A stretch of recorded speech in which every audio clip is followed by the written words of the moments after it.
Meet me in the foyer. Welcome, film friends. Thank you for leaving the house on these cold, damp days and agreeing to meet me in the foyer once again for more fabulous film chat with the latest movie news, reviews, and the box office top 10.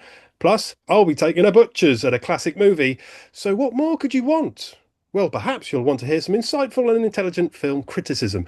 And we can offer that too, because here in the foyer with us is the one and only Linda Marrick. You lucky, lucky people. Hello, Linda. Hello. How are you doing? Hi. Good. Yeah. Just very tired. Very tired and very busy and working too hard. But Exactly. other than that, everything's fine. Yeah. Yes. All good. Already dreaming of a Christmas break? I know I am. Yeah. Yeah. And, some exciting films in the cinema right now. Like last week was absolutely incredible. Hmm. So, and more, even more to come. So, it's there's a couple of really exciting things to look forward to. Yeah. But yeah, as you said, yeah, I'm ready for the break. I'm ready for Christmas. It's frighteningly close. So yeah, let's not wish away our future too much. But yeah, totally, I could do 2 weeks off, absolutely. But not from Meet Me in the Foyer, of course. This is a pleasure, never a chore. So what are you going to be bringing us this week to bring light to our lives, Linda? I will be reviewing the new adaptation of Stephen King's The Running Man by Hmm. the one and only Edgar Wright, director Edgar Wright, a Cornetto trilogy, and so on and so on. And probably one of the hardest working man in British cinema. So, and then I will be reviewing Now You See Me, Now You Don't, which is the third. It's kind of a reboot. It's the third entry in the Now Okay. You See Me franchise. We'll talk more about that one when I review it. Absolutely, absolutely. And yeah, I didn't tell you what I'd been up to when you asked me previously, Yeah. but you'll be very proud of me, Linda. You'll be very proud because on Sunday I went to the cinema and I saw a horror film. Oh Yeah, my God. I know what's happened to the world. Not a new one though. I went to Oh, the did you? cinema and they were screening Carrie. So Oh, nice. yes. Yeah.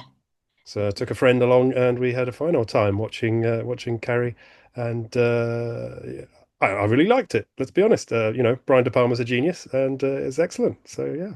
Good, good. I mean, if you are gonna sort of go and see, how did you find the horror? Because I know you don't like horror usually. It's not Well, exact. I mean, it's horror, but it's not. It's kind of more like a psychological thriller more than it is a horror. yeah, that's probably why I liked it. Yeah, It's, and maybe I hid mentally behind looking at all of the clever things that Brian De Palma was doing, and yeah. I came away pondering why every time you went to Carrie's house, it was all shot through a sort of gauze Vaseline lens. And yeah, fascinating film, really No, good. fabulous film, really fantastic film, and what a film to sort of go and see as Mm. a treat as someone who doesn't really do horror. That's really good. Yes. Thank you, Linda. Thank you. Right, so Now you uh, go and see Weapons after this. I must see Weapons. Yes, Yeah. I keep meaning to watch it, and then every time I could watch it, I find something else I can watch instead. Oh, So no, no, no excuse. well, I did nearly watch it the other week, but then the new John Candy film, the documentary was available, so I watched Yeah, that instead, and that was amazing, absolutely amazing. Tears aplenty. I But love John Candy. yeah, it was so good. Have you seen it? I haven't seen it, no. I highly No. recommend it, but yeah, do keep your tissues Yeah. close. It's an absolute It's really heartbreaker. hard. I am going to watch it though before I vote for the Critics Circle short list or long list, whatever you want to say, Mm, because I've not really seen that many documentaries this year, which is very unlike me. But it's becoming so much harder to sort of be commissioned to review documentaries nowadays because yeah, no, there's very limited amount of money for film critics to review things that aren't very mainstream, which is a bit sad, really. yeah, yeah. So I mean, I suppose I would hope that one would gain some interest because its topic is John Candy and Yeah, yeah, it's yeah. produced by Ryan Reynolds, so it's got some Yeah, no, I am going to see mainstream. it, definitely. Yeah, fabulous, fabulous film. But yes, enough of that. What are we doing this week? Well, like every week, we're starting with our box office top 10. So why don't we get into that? Meet me in the foyer. So at the box office this week, unfortunately, Chainsaw Man, the movie, Reze Ark, is still in the top 10, which means I have to pronounce it as best I can. And that's the manga comic film, which is on its third week of release. But I think we'll be saying goodbye to it this week.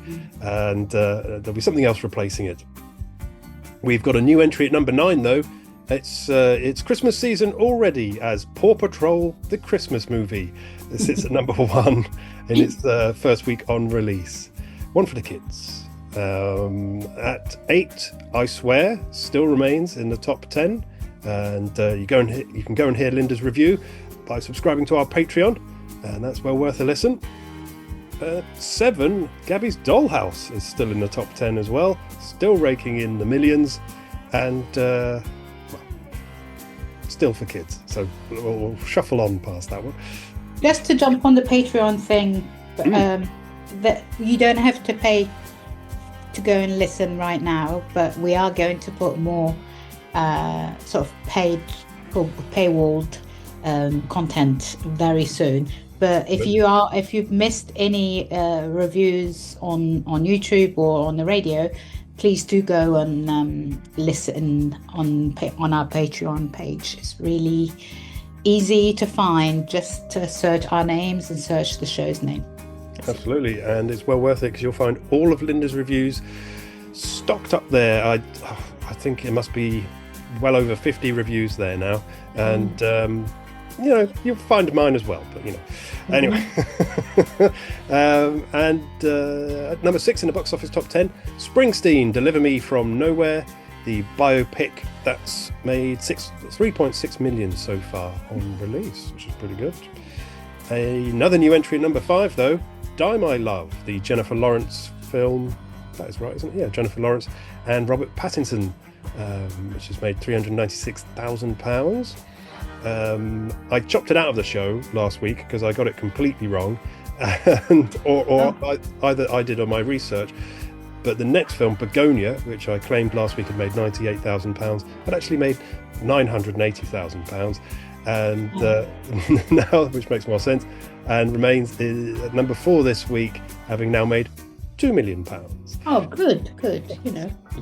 Always nice for a Lanthimos movie to be making money in cinemas, because of I don't think that's his main sort of especially because it's not one of his mainstream ones. No. He's made some very obscure stuff, and this is one of them.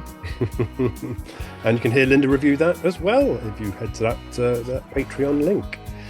At number 3, Regretting You, Josh Boone's romantic drama, remains in the top 3 somehow, and that's made £5.2 million. Not surprised in the slightest. I mean, I can't criticise. I'm a sucker for a rom-com. It's not really a rom-com. It's the reason it's popular is because it's an adaptation of a Colleen Hoover novel, and Colleen Hoover is a very popular novelist.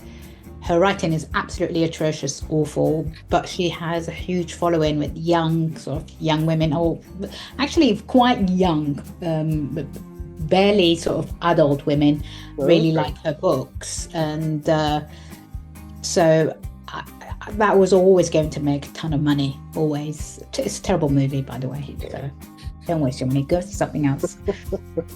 That's what the young girls are reading these days. Is it? Yeah. They're not reading forever anymore.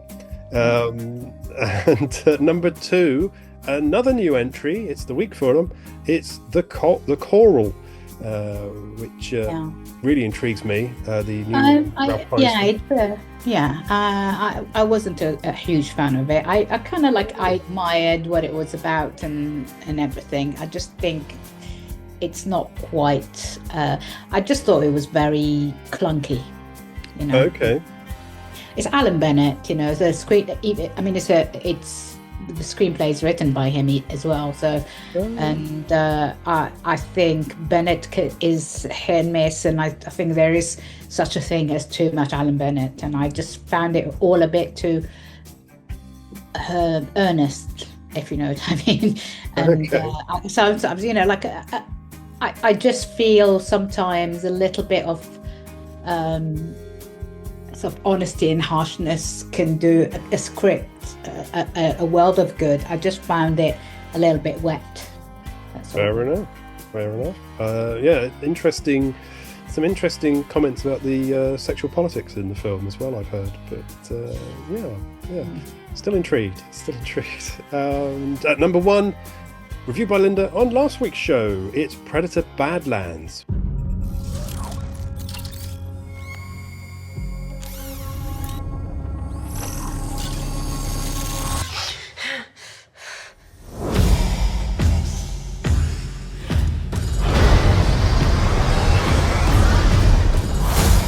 So this is your first hunt. And you've come to the most dangerous planet in the universe.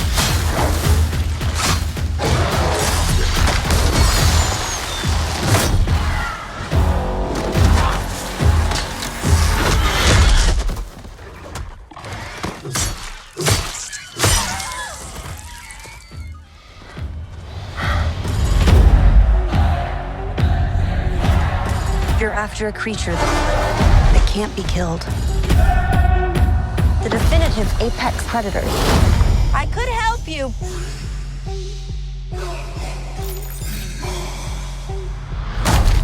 Well, good luck with your journey.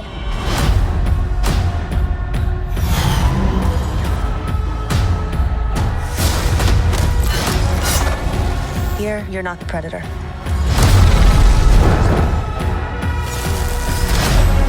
You're the prey.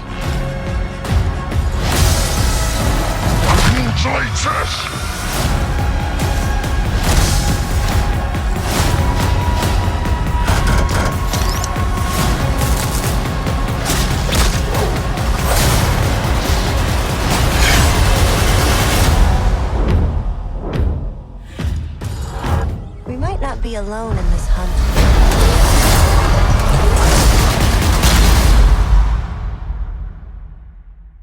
Which has made 2.3 million on its release, first week on release, and has given me great entertainment looking at the comments beneath the YouTube videos and the other social media sharings of the film as little boys lose their mind over the Predator trilogy, or Predator franchise, sorry, becoming a 12A certificate movie. Disney's ruined another film for them, Linda. What are they doing? It's such a good movie, though. It's really entertaining. There's absolutely nothing wrong with it. It's two really, really good central performances, a good story, and a very ballsy move to take it to take that story to that. I mean, I don't know if you've watched I'm talking to the listeners now. I don't know if any of you have watched the trailer, but I suggest to not know anything about it. Don't even read the Wikipedia articles or anything like that. Just go and see it completely blind, and I think that's the best way to enjoy it. Yes, I would say that's good advice for most movies. Certainly don't do what I did and read the Wikipedia page on Begonia. That'll just ruin it. So that's the box office top 10 for this week. Meet me in the foyer. Now, on your marks, get set, and get ready for Linda's review of Edgar Wright's remake of Stephen King's novel, previously on our screens back in 1987, starring one Mr. Arnold Schwarzenegger. But now, leading the race is GlenPowell, the running man. So, will this movie bring home the gold medal, or stumble across the line and get disqualified for a false start? Welcome to the Running Man. Survive the world's deadliest game show. Walk away with $1 billion. That's actually not true. No one has ever survived. We know a way to beat it, but we have to work together. The biggest underdog win in game show history. Okay, you ready? It's gonna work. I can't just let you win this game. I need weapons. I need disguise. Holy shit, is that C4? BFE, big fucking explosion.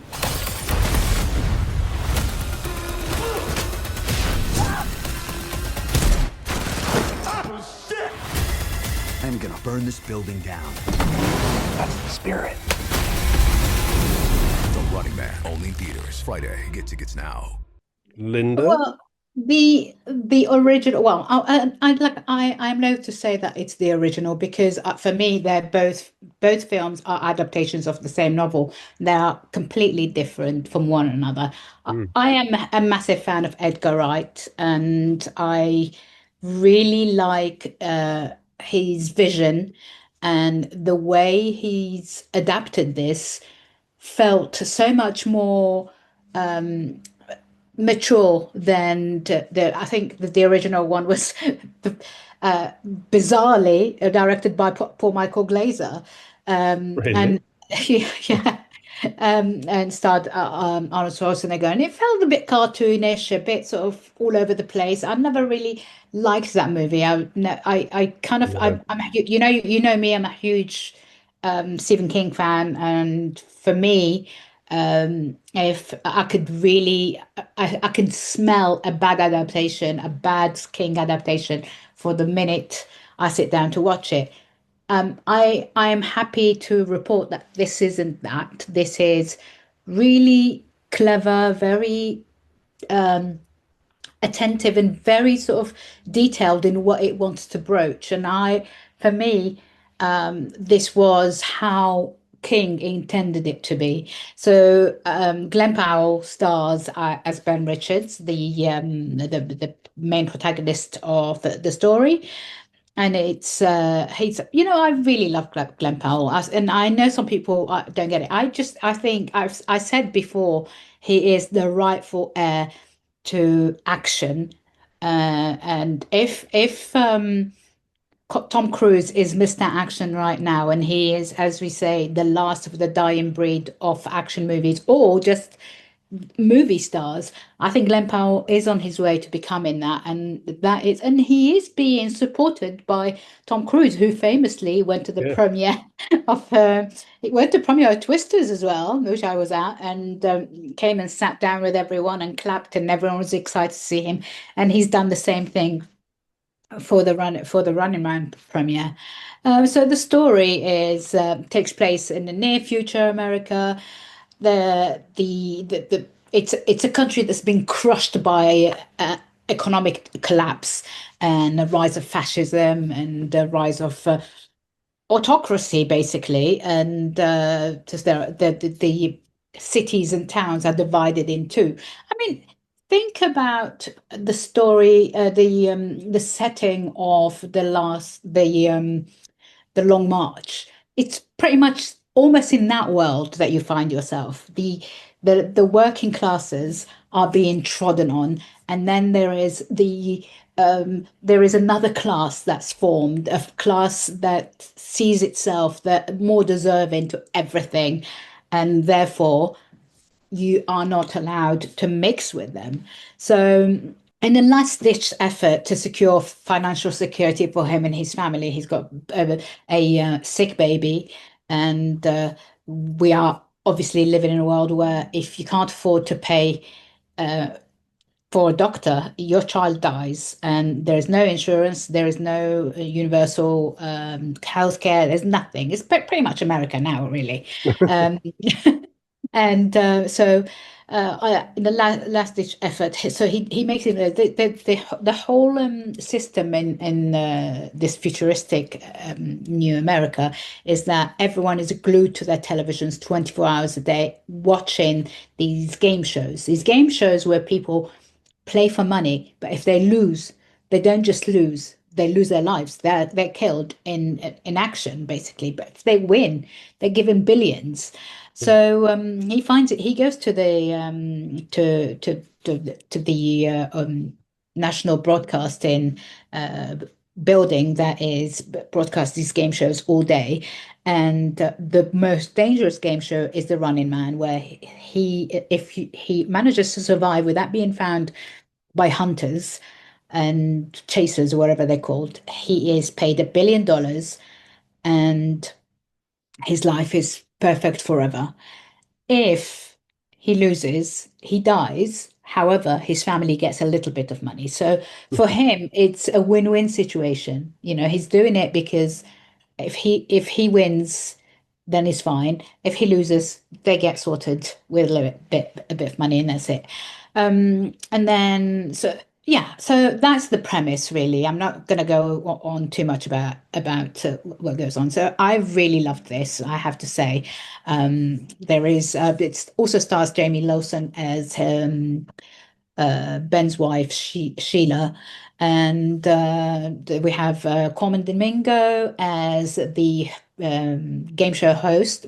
Brilliant performance by him, actually. Hmm. Really, really fantastic. LeePace is one of the chasers, one of the hunters. JoshBrolin is the head of the TV station, the absolutely corrupt, morally and everything else corrupt kind of person who is for him the only thing that matters is that people keep on watching, and he doesn't care who dies or who he hurts, or if families are dying of hunger, because he's the only thing he's interested in is to keep you watching, to keep you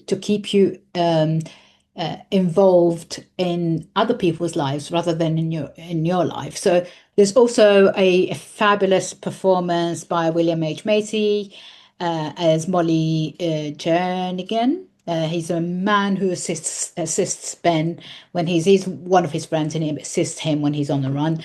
And then we've got a fantastic performance by MichaelCera as a chaotic anarchist wannabe Elton Parakis, who makes things even worse for everyone and trying to sort of help Ben.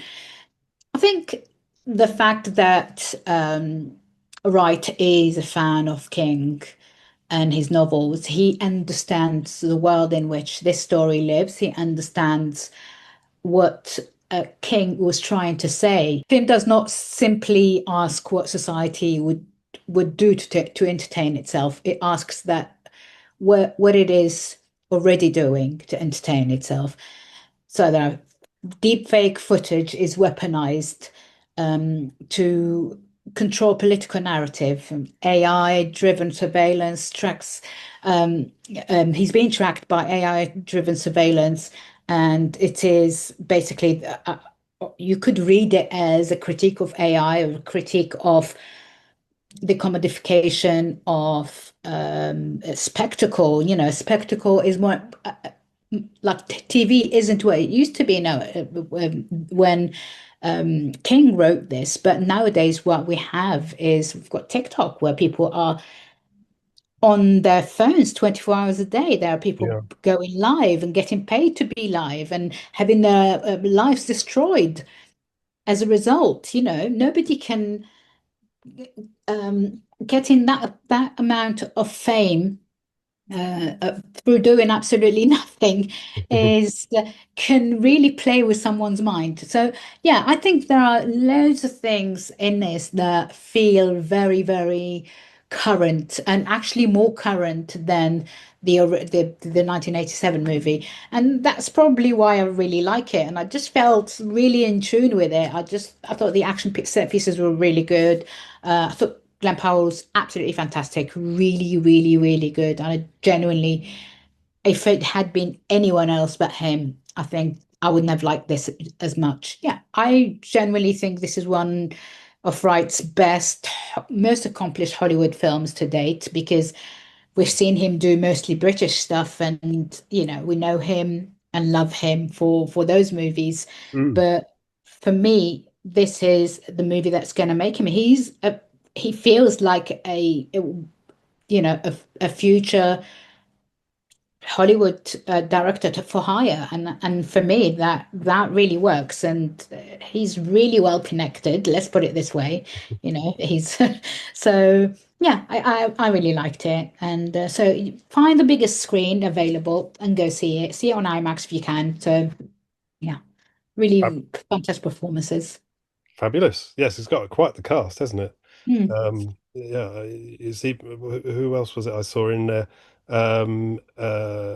Sean Hayes is in there as well, and Amelia Jones, and yeah, quite the cast. Wonderful. Did you know that this was a Richard Bachman novel adaptation?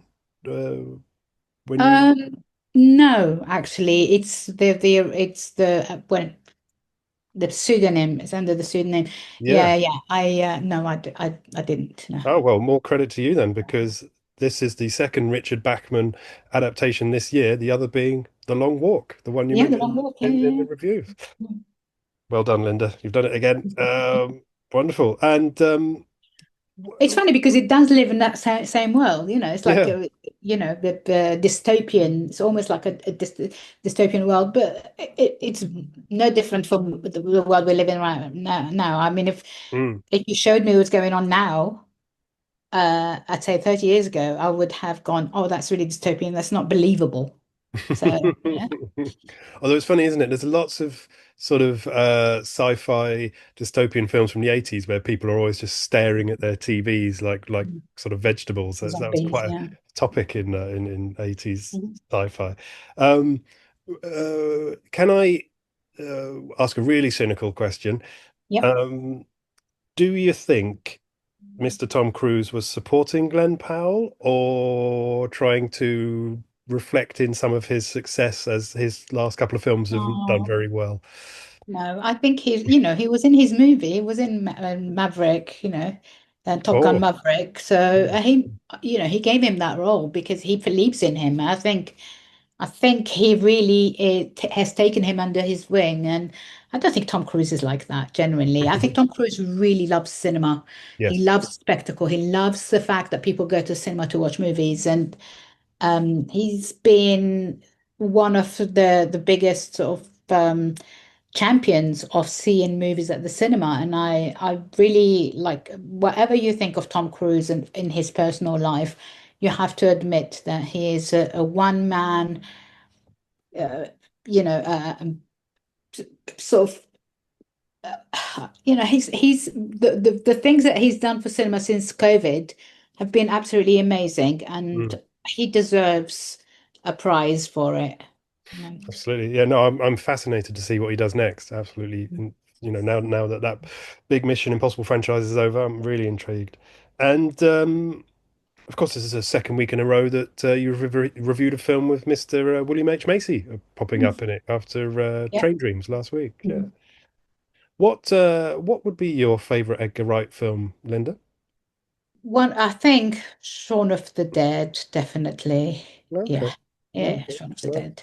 Yeah. Loads of people say Hot Fuzz, but not for me. I'm one of those people. I love Hot Fuzz. For me, Shaun of the Dead was just so out there. It's so cleverly done. It's so brilliant. Nobody was making films like that when he made it. And I still think it has the funniest lines. And it's the proper original. It's original AP, so like nobody comes out with original things like that nowadays. And Hot Fuzz is good, but it's good because we had Shaun of the Dead. We knew those characters already. Well, we knew that team already. Yeah. And yeah. No, that's fair. It's a perfectly good choice. Very good choice. Although I must give laurels to Scott Pilgrim as well. I do love Scott Pilgrim. Oh yeah, I like Scott Pilgrim. Wonderful film. Yeah. Fantastic. Well, thank you very much, Linda. That was great. And now I believe it is our duty to head into the news. Meet me in the foyer. In the news this week, Jennifer Lawrence and Emma Stone are plotting a Miss Piggy movie with Disney, with the pair also planning to appear because despite them being friends, they've never actually worked together before. And I think we've already discussed on a previous episode our love of the Muppets, so I will definitely be up for that. We have a trailer for new Michael Jackson biopic Michael, starring his nephew Jafar Jackson, presumably named after the character in Aladdin, and that's due out in April of 2026. I know you've been waiting a long time for this. The tracks are made, the songs are ready. Let's take it from the top.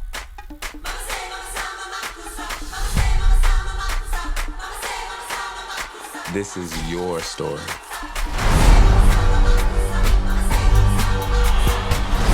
Honor your past and embrace the future. That's what people want.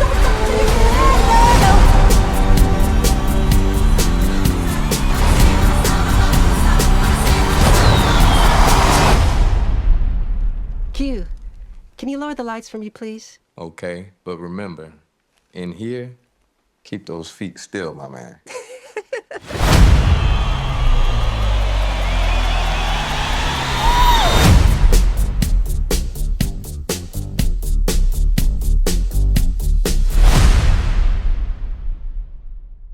Well, a little thing about me is the first album I ever bought with my own money was a Michael Jackson record. Very nice. And it was Thriller, and I was a massive fan when I was a kid. But yeah, I'm not entirely sure I want to see this because I feel like it's going to be a complete whitewash, and I've heard that, yeah. yes. I have to admit, I was also a massive Michael Jackson fan, Hey. and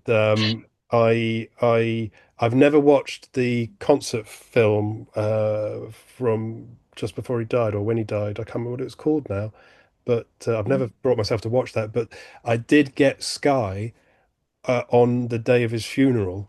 It's the first time I ever subscribed to Sky. A coincidence that was. And Yeah. I booted up my Sky box, and I ended up watching the entire day, just watching his memorial service and everything. It was amazing. Yes, sorry. So that's out next year, and Gremlins 3, which, if you may remember, I mentioned as a possibility, an idea in my review a few weeks back, is now confirmed. So after years of rumors and plans that led to nothing, a third installment will be coming, with Chris Columbus returning to produce and direct, and Steven Spielberg executive producing. Zach Lipovsky and Aidan B. Stein, writers of Final Destination Bloodlines, are writing the script, much to my disappointment, but I'll have gotten over that by the time of its release in November of 2027. What else we got? Sigourney Weaver and Meryl Streep will also be starring together for the first time, again, despite being former drama school friends. And that will be in a film called Useful Idiots, which will start shooting early in 2026.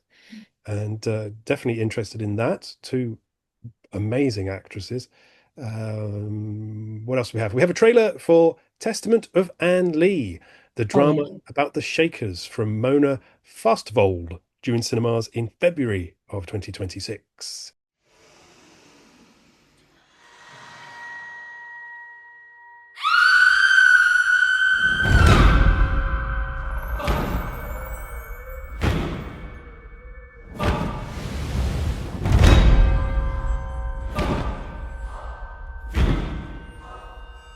The time is near at hand.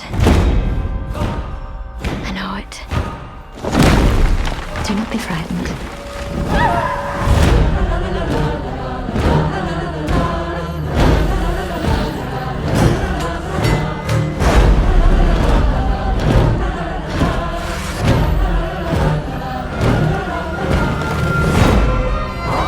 All of us have suffered on our journey. We have made tremendous sacrifices to receive the greatest love that one can experience.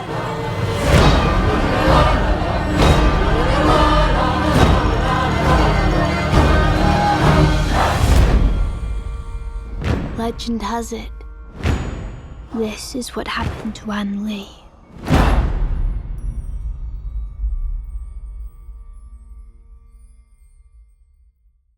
Exciting for that. Was that at the London Film Festival? Yes, I believe so. Was it? I've not seen it yet, but I'm excited to see it. Yeah, I haven't seen it. DC Studios are set for a Jimmy Olsen Superman spin-off series, which will be a fictional true crime series revolving around Olsen and his Daily Planet colleagues. Not perhaps the Superman spin-off I would have chosen, but then I don't actually watch comic book TV series anyway, apart from The Peacemaker, which I do have to admit loving. What else have we got? We've got a trailer for Marty Supreme, Timothy Chalamet's... No, hang on. Chalamet is, I always mix around the L and the M. Shamalama Ding Dong's new sports movie about table tennis champion Marty Reisman, due in cinemas on Boxing Day. Or if you're not in the UK, that's the 26th of December. Also starring Gwyneth Paltrow, who apparently is absolutely brilliant in this. So okay, that's intriguing. I think, what was the last thing she did? Was that one of the Marvel it movies? was Infinity, not Infinity War. Was it not Infinity War? The Endgame. Yeah, Endgame, I think, was the last thing she was in. A few years ago, isn't it? I have a purpose. Okay. Let me ask you something. Do you make money at this little table tennis thing? Not yet. Do you have a job? No. Backhand! Backhand! Forehand! How do you live? Well, I live with the confidence if I believe in myself, the money will follow. And what do you plan to do if this whole dream of yours doesn't work out? That doesn't even enter my consciousness. Maybe it should. There's no turning back. Everything in my life's falling apart, but I'm gonna figure it out. Do you need any help? I could help you. You wanna go hustling again? Put your money where your mouth is. 176, 177, 178, the mouse is back, baby, yeah! Welcome to your life. Mari, I can't support your mother for you're not gonna have to. Because I'm gonna step up. Step up. I'm gonna step up in a way you can't even imagine. Marty, I'm gonna make you an offer. I gotta do it completely on my own. It's every man for himself where I come from. That's just how I grew up. Hey, what are you doing? I don't think you understand the stakes here. You find that funny? I get nervous laughter sometimes. My eyes broke, or is that mouse, baby? Thank you so much. You're my pop. We believe in you. Hey, I'll rip that unibrow right off his forehead! You wanna get physical? Like an ape? Come on, he's right here! Come on! Have you ever thought about what you're doing to me? Give us our money! When they do, I'll be right behind you. Everybody wants to rule. And it's only a matter of time before I'm staring at you from the cover of a Wheaties box. You think it's that simple? Yeah, I do. Everybody wants to rule the world. This is my part, this is my part!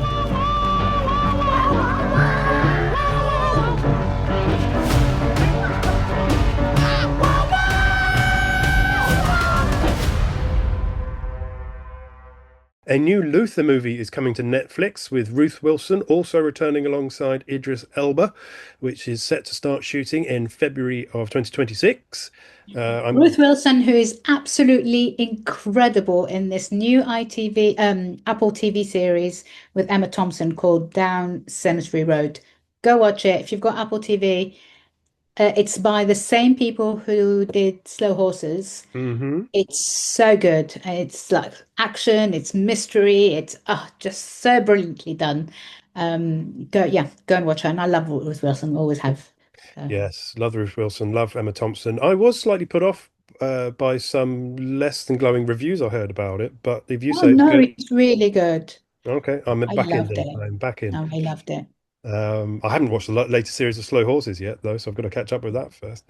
And lastly, we have a trailer for a slightly surprising sequel, Toy Story 5.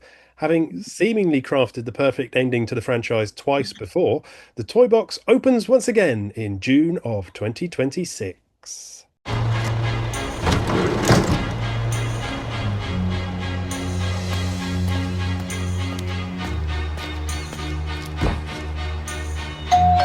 Bonnie, there's a package for you. I was standing. You were there. Two worlds collided, and they could never, ever tear us apart. Oh, thank you. Hi there, I'm LilyPad. Let's play.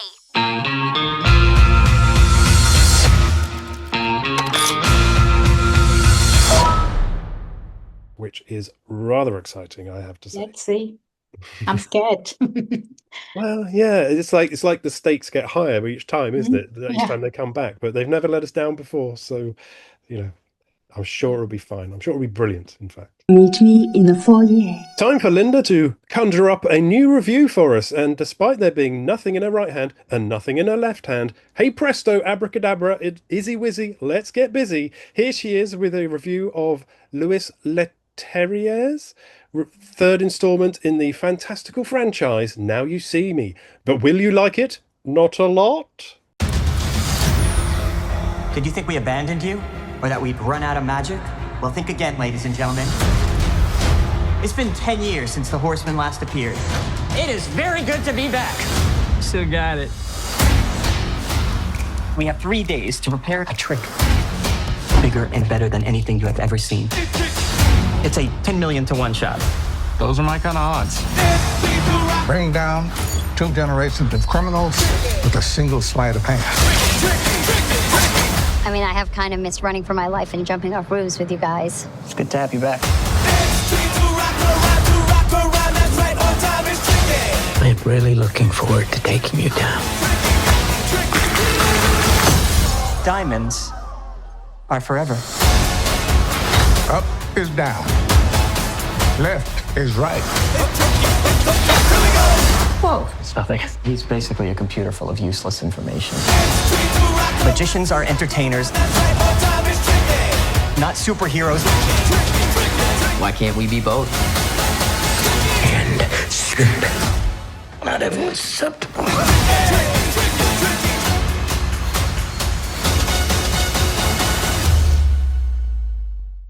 Linda?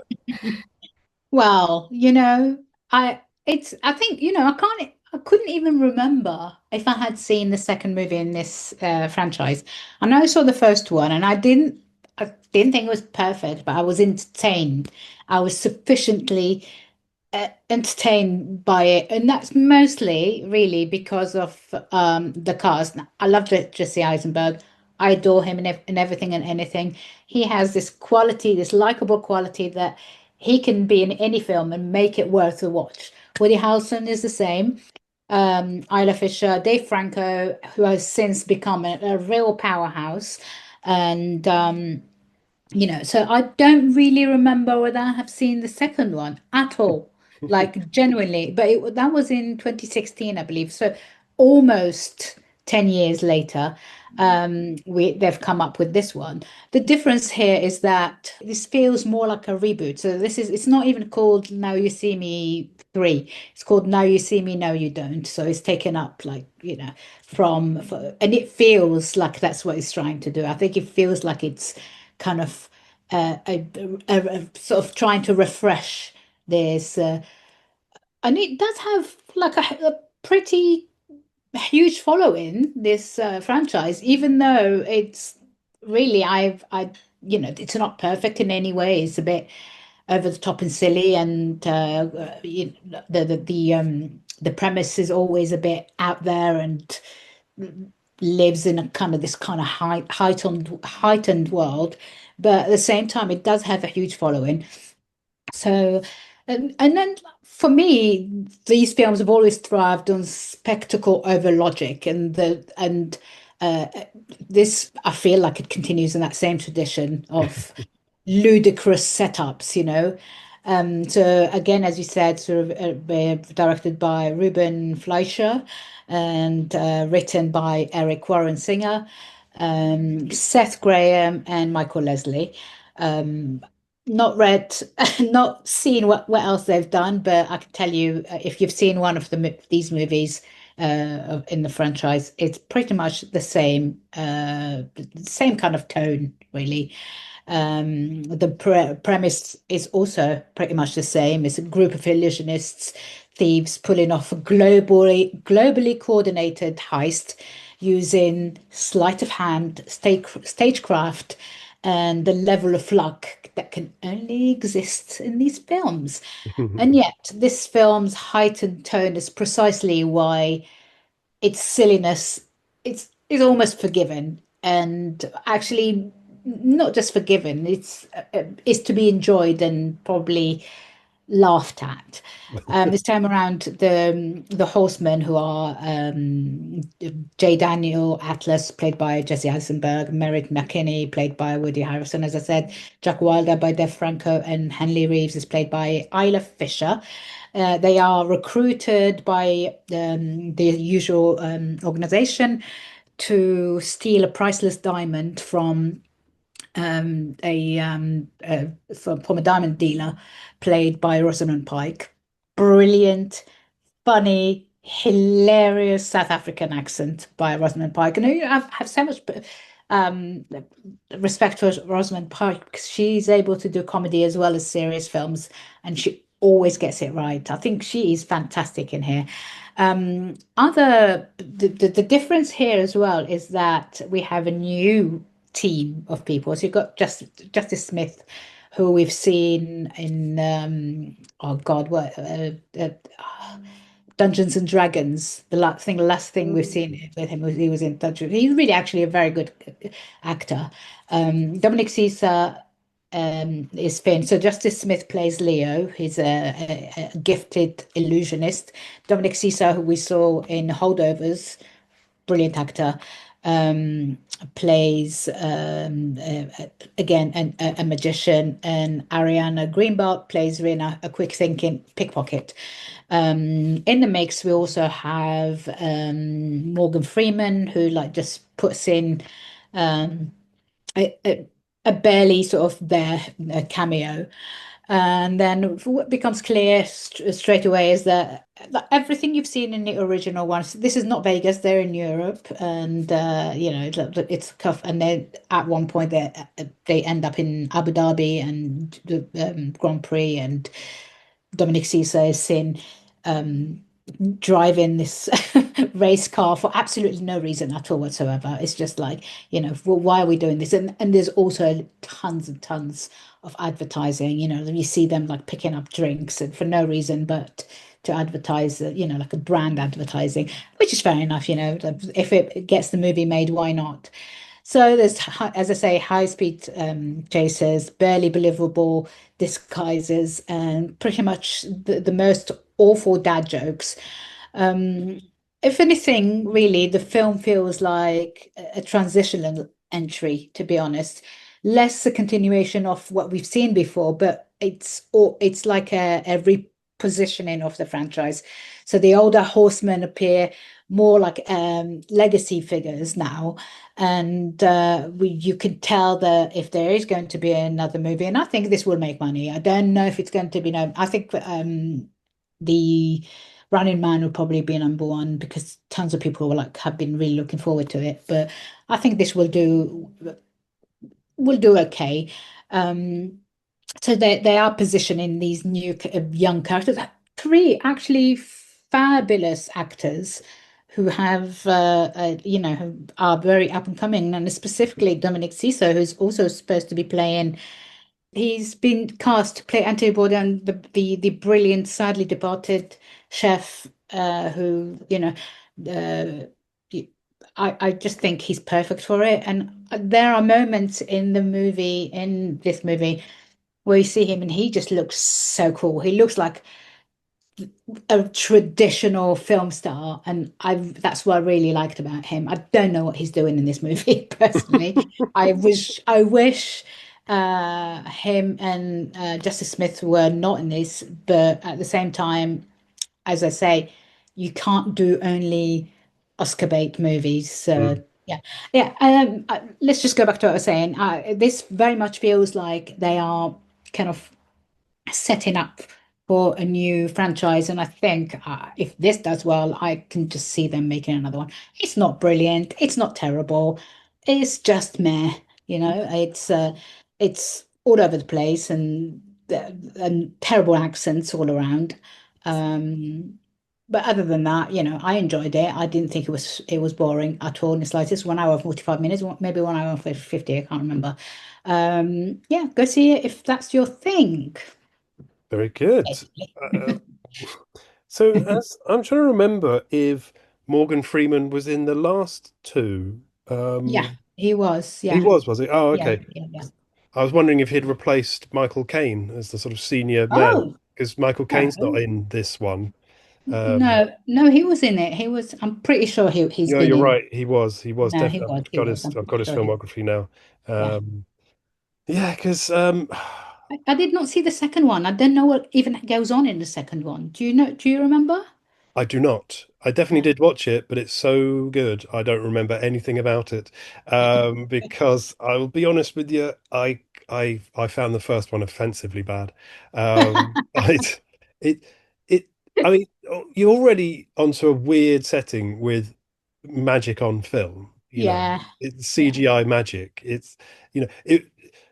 You got the sense with something like The Prestige, and I know we're talking different levels of cinema here, Yeah. but with The Just a, Prestige, you got the sense that they could possibly be doing the magic, but with Now You See Me, it looks it's like not the same. CGI, Yeah. but It's it not the looks like same CGI tone. magic. Yeah, yeah, It's true. not this. Sorry to keep No, interrupting you. no, it's all right. Like it's like comparing carrots to apples. I don't know. Like it's not really in any way the same kind of like. I don't think. I think if I was a magician, I would be very offended by this because it's just a load of nonsense, really. Yeah. But it's entertaining, and I really like Jesse Eisenberg. So anything he's in, where I could watch him do his thing, I'm just happy. No, I agree. I do love Jesse as well, which makes me, which made me all the more sad that, when they announced he's not going to be in Social Network too. But I suppose as well, it had too many twists in it. It would constantly be like, oh, reveal, oh, twist again, and you'd be like, oh, come Yeah, on, yeah. and it It's just kind of got tiring. more, it just got more and more ridiculous, didn't Yeah, it? yeah, yeah.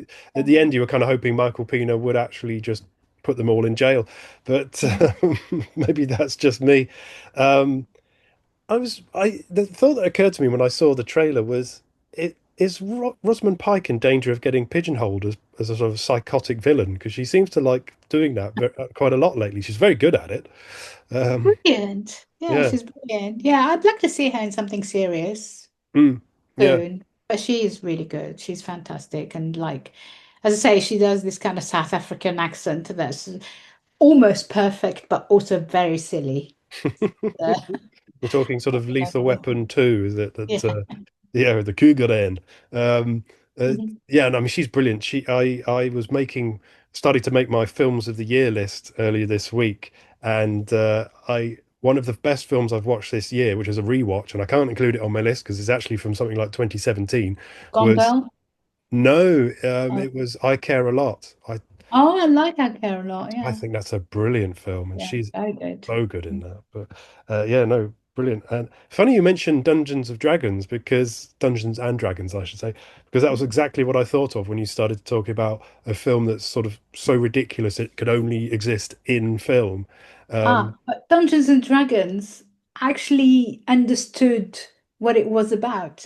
Mm, It gave us Hugh Grant, absolutely hilarious as a villain. yeah. It gave us a good story, some people to like really get excited about, really believable characters, funny, and even if it was fantastical, it still was a fun ride. This is a bit too out there, a bit too much, it's like by numbers.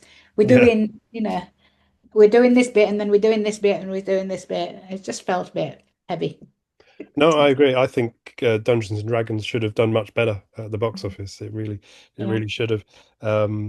Yeah, these sort of films sort of remind me of those 60s caper films like was it Tokapi and Gambit, which sort of Yeah. are almost too clever for their own good. But I'm as you know, Saturday night, pizza and a beer, big box of popcorn sounds like a good That's what time. I'm saying. Yeah, like people who like this kind of stuff, they will go and see it. They probably won't. They probably will enjoy it while they're there, and they won't remember anything about it once they come out of the cinema. So That's yeah, the magic, Linda. exactly. Brilliant. Right. Well, that's And another Woody option. Harrelson is just phoning it in. Really? Genuinely, just phoning it in. Just he couldn't be less interested to be there. They've Genuinely. they've given him his special little hat to wear and tilted back on his Yeah. head, and he's happy. Yeah. So yeah, and always good to see IslaFisher back in the cinema as well. So yeah, fantastic. Right. So that's both of Linda's options for you this week. Now I bring you my choice for you to watch. Probably have to find it yourself. It's not going to be in the cinemas, I'm afraid. But it is time for another of Jawa's classic movie moments. Meet me in the foyer. And this week I bring you one of the great British gangster movies that premiered at the London Film Festival in 1980, but because of delays didn't get a general release until the spring of 1981. But I'm taking that first number, so it counts as a film that's celebrating its 45th anniversary this year. Yes, that's right. I'm taking you back to look at John McKenzie's The Long Good Friday. Oh my goodness, what a film. What a film indeed, yes.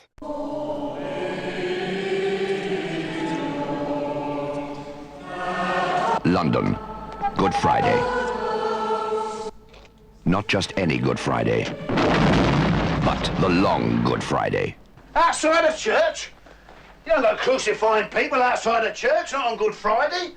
Harold Shand, undisputed king of London's underworld. Now he's setting up the biggest business deal of his career. Hands across the ocean, right? To the future. Someone is out to stop him. Can you think of anybody who might have an old score to settle or something? Who's big enough to take you on? Someone, somewhere, knows, right? I want the man who knows. Right. Who fancies what? Harold has 24 hours to find out who's after him. Beauty and the Beast. Blow his head off. Auto, casino, stabbing, a bar blowing up. What is this, a gang war? No, no question. Harold and I have no doubt that by tomorrow the problem will be settled. Walk to the car, Billy, or I'll blow your spine off. It's not a shooter, is it, Harold? Oh, don't be silly, Billy. When I come hunting for you with me fingers, I've treated you lot well, even when you was out of order, right? Well, now there's been an eruption. One of my closest friends, he's lying out there in the freezer. And believe me, all of you, nobody goes home until I find out who done it. What should have been the greatest day of Harold's life suddenly becomes the longest. Violence erupts on London streets. Harold's empire begins to crumble. Suddenly, he's fighting for survival. You kidding? We got gang war on our hands, right? We already have. Eric's been blown to smithereens, Colin's been carved up, and I've got a bomb in me casino, and you say nothing unusual? The long Good Friday, a terrifying nightmare from which there is no escape.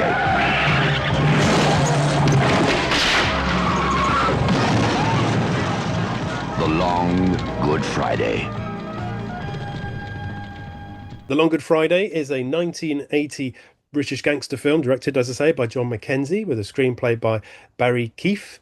It stars Bob Hoskins and HelenMirren and is set in London, weaving together events and concerns of the late 1970s, including mid-level political and police corruption and IRA fundraising. It's about Harold Shand, a London gangster who aspires to become a legitimate businessman and is trying to form a partnership with Charlie, an American mafioso, with a plan to redevelop London Docklands in association with local construction boss councillor Harris. Shand's world is suddenly destabilised by a series of bomb attacks on his property and murders of his associates, including his old friend Colin. So as I say, the film was completed in 1979, but due to delays it didn't get its release until early in 1981. It got positive reviews, and Bob Hoskins was nominated for the BAFTA Award for Best Actor in a Leading Role, and won an Evening Standard Film Award for his performance as gangster Harold Shand. It sits at number 21 on the BFI's list of the top 100 British films, and provided Hoskins with his breakthrough film role. An actor who I think is criminally underrated, really. He obviously had some big Hollywood films, none more so perhaps than Who Framed Roger Rabbit, absolute classic. And Empire ranks it as the 19th best British film of all time. So as I say, it stars Bob Hoskins as Harold Shand, HelenMirren as his partner Victoria, Dave King as Parky, Brian Marshall as Councillor George Harris, Derek Thompson as Jeff, who you may recognise as Charlie from Casualty, Eddie Constantine as Charlie, Paul Freeman as Colin, P.H. Moriarty as Razors, Brian Hall as Alan, Gillian Tailforth as Sherry, who you may recognise as Kathy from EastEnders, and PierceBrosnan as Dara O'Malley, an IRA man in his debut film, a baby-faced Pierce Brosnan, I've got to say, and Kevin McNally as an Irish youth who I think you most recently saw playing Captain Mannering in the Dad's Army Missing Episodes remakes. And, of course, it's a British film from the 80s, so Dexter Fletcher is in there as well. Of course. He must have the best agent in the business. To be fair, he's a very talented actor and director. Brilliant. No, he's absolutely brilliant. Yeah, no shade thrown on Dexter. And in fact, Bob Hoskins' performance in this is so good, he got a fan letter from London gangster Ronald Cray, which must have been a joy, a dubious pleasure, anyway. And apparently, the Americans planned to dub Hoskins' voice in this with another actor, but he protested, and the dubbing was removed. And I think he got support from Richard Burton and Sir Alec Guinness and Warren Beatty. They? I know, ridiculous, isn't it? It's like audacity. it's like when they put subtitles on Trainspotting. But yeah, I mean, for me, it's the role Bob Hoskins was born to play. Absolutely, he's perfect in this. What struck me is that, despite his diminutive stature, shall we say, he just fills the room. He fills every scene. He's like his physical presence. You can feel it. He's so threatening. He's absolutely fantastic in this film. He is the kind of actor that when you ask an actor who's their favorite actor, they will tell you, Bob Hoskins. Yeah. Because people just learned from just watching him do his thing. Yeah. No, he's superb in this, and a lot of it without dialogue. But I'll get back to that. And as I say, Pierce Brosnan's debut, who would go on to play James Bond, of course, and you do see him at the end of the film with a gun and a silencer, looking quite Bondy, and it was supposed to be a silent role, a non-dialogue role, but he actually did manage to improvise some dialogue into the film, because he came up with the incredible line, "Hi." So, I mean, great work there by Pierce, astounding. But no, he is brilliant in this as well. So the role was actually written for Bob Hoskins, or written with him in mind. And as I say, they did plan to dub it with actor David Dacre, but he protested that and won out. And he gives this speech on his boat, on his yacht on the Thames, talking about Britain as the capital of Europe and a potential for developing the city and making money. And it's sort of it's quite a prophecy, really, because this is old London we're looking at. This is 80s London, where there's no buildings sort of over about 10 stories maximum. Most of them are sort of 5 stories. The Docklands is a Docklands. There's no luxury conversions yet, and this sort of foreshadows what's going to happen in the next few years, because Fish Called Wonder, I can't remember when that came out. It must have been about 88, 87. I think that's a good guess. Yeah, I think that's about right. Let me have a look. And you can see, if you watch these films back to back, you could see the change, because by then, of course, you've got luxury apartments in the Docklands and Canary Wharf. And 88. I was right. Yes. Well done. Of course you were. So yeah, it's a really sort of interesting comparison. The only sort of slight as I say, foreshadowing of that is when you see the Docklands, it's full of luxury yachts already. Yeah. That's it. Yuppified London. That's right. And it's all filmed in London, St Catherine's Dock, Dagenham, the Isle of Dogs, Heathrow, and they even go to a railway station at one point. And I don't know why I was so proud of this, but I went, "Oh, isn't that Paddington Station?" and it is. My train spotter badge fully on display there. Um, but as I say, yeah, a brilliant film. Harold Hoskins' character, he starts out like sort of this sharp, he's got it all under control character. But as the film goes on and the sort of terror attacks start on his businesses and things, you start to realize that he's become complacent. He's become arrogant. And no matter how many times the police and his colleagues tell him, take this seriously, this is a serious threat that's going on. He's like, no, no, no, it's just some scruffs trying to chisel in on my business. And even when he's told it's the IRA, he still won't take it seriously. He still thinks he's got it all under control. And unfortunately, he doesn't. There is one bit in the film I thought maybe wasn't entirely necessary, because there's one scene in it where Jeff and HelenMirren, Elizabeth, are in a lift together, and Jeff tries to make a sort of a move on Elizabeth. It felt like a slightly unnecessary subplot, but other than that, I would say it's basically a flawless film. And someone can probably correct me on that and say, this is why that should actually be in there, Joey. You don't know what you're talking about. So it was directed by John MacKenzie, as I say, for £930,000.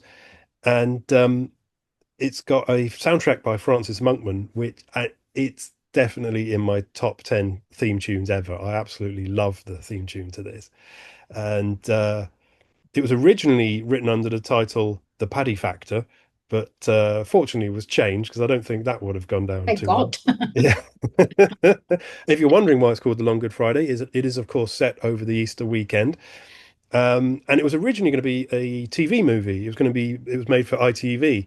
But at the last minute, George Harrison's company, Handmade, came in and bought it out for £200,000, which was less than the total production costs, and but gave it a cinematic release, and it's gone on to become an absolute classic, which is proven by the fact it's got a 97% rating on Rotten Tomatoes, quite rightly.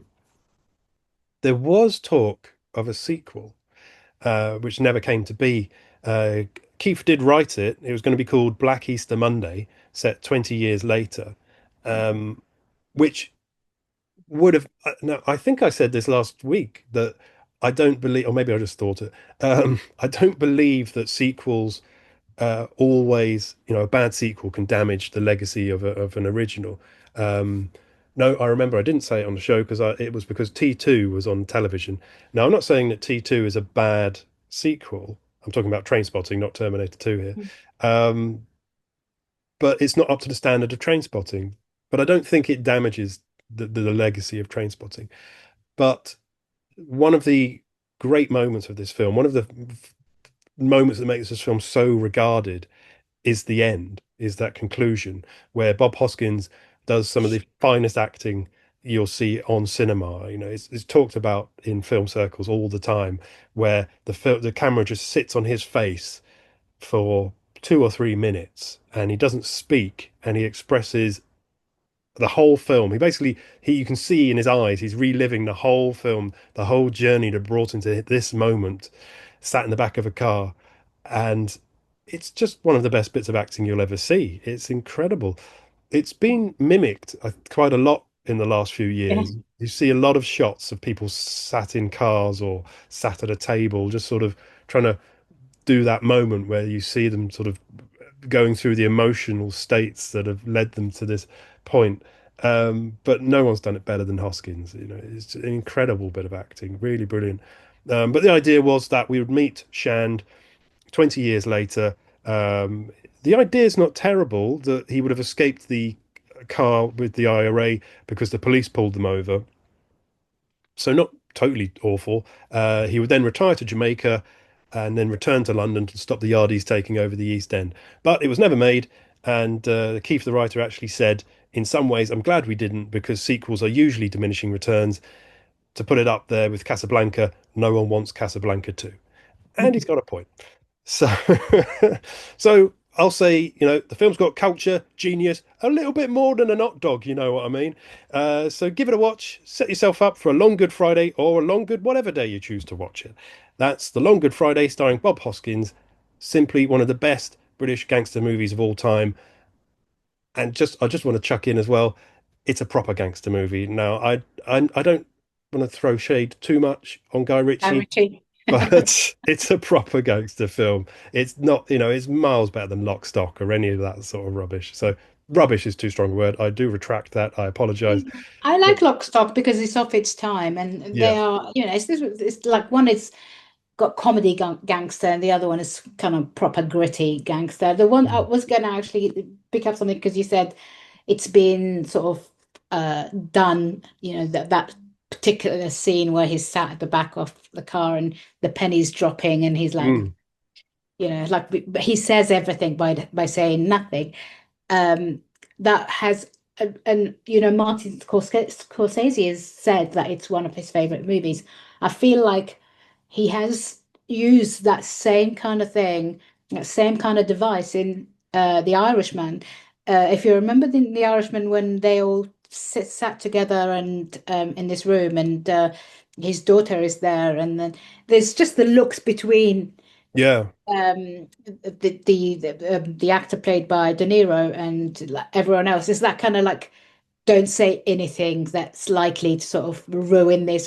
It's just, I think nobody that's done, and if Scorsese is taken from that, I don't think he would even sort of deny it, because it's such a brilliantly sort of, executed device that you can't help but admire it. And nobody does gangster as well as Scorsese, in my opinion. Yeah, no, I agree. And that's a really good example of people trying to recreate that moment. And it does work for Scorsese. And as you say, no one does gangster like Scorsese. That scene in the at the beginning of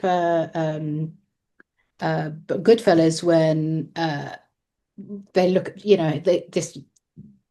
they're at a bar and the guy, I can't remember what his name is. It could be Jimmy Two Times or someone else. He's like showing off in front of the woman, and they just look at each other and they know exactly at that moment what they're going to do with him. That's it. The guy is dead. He's a a dead man walking, but Absolutely. Not a single word has been said between them. But where he's going to end up. It's funny. I was going to mention Goodfellas myself as well, but perfect. Well, wonderful. So there's three excellent choices for you to watch this weekend, and sadly, that's another episode over. So our race is run for another week, and we've breached a tape and are ready to receive your laurels for another first-class performance. So now it's time for us to step into the magic vanishing cabinet and disappear for another week. So thank you for joining us. A huge thank you to my There is a possibility of a special very soon. We just need to find 2 hours to do it. Absolutely, yes. So I'm not gonna say what it is yet. It's something that we've spoken about quite at length actually in the past, haven't we? Absolutely. And, we would like, let's just sort of we will let you know. Just have a look. Why don't you just go on our Patreon, follow the Patreon. Yeah. If you want to support us, just go and do all the things on the Patreon page. Absolutely, yes. And that special will appear as soon as we find the time to do it. And I'm sure it'll be worth it. I'm positive of that. So yes, a huge thank you to my glamorous assistant, or am I her glamorous assistant? I'm not sure. Who knows? But thank you either way, Linda. And now, ladies and gentlemen, if you'll join me in reciting the magic words, bibbidi bobbidi doo, that's enough meet me in the foyer for you. Is that my worst one yet? I think it might be. So, goodbye for now, and see you soon. Adios.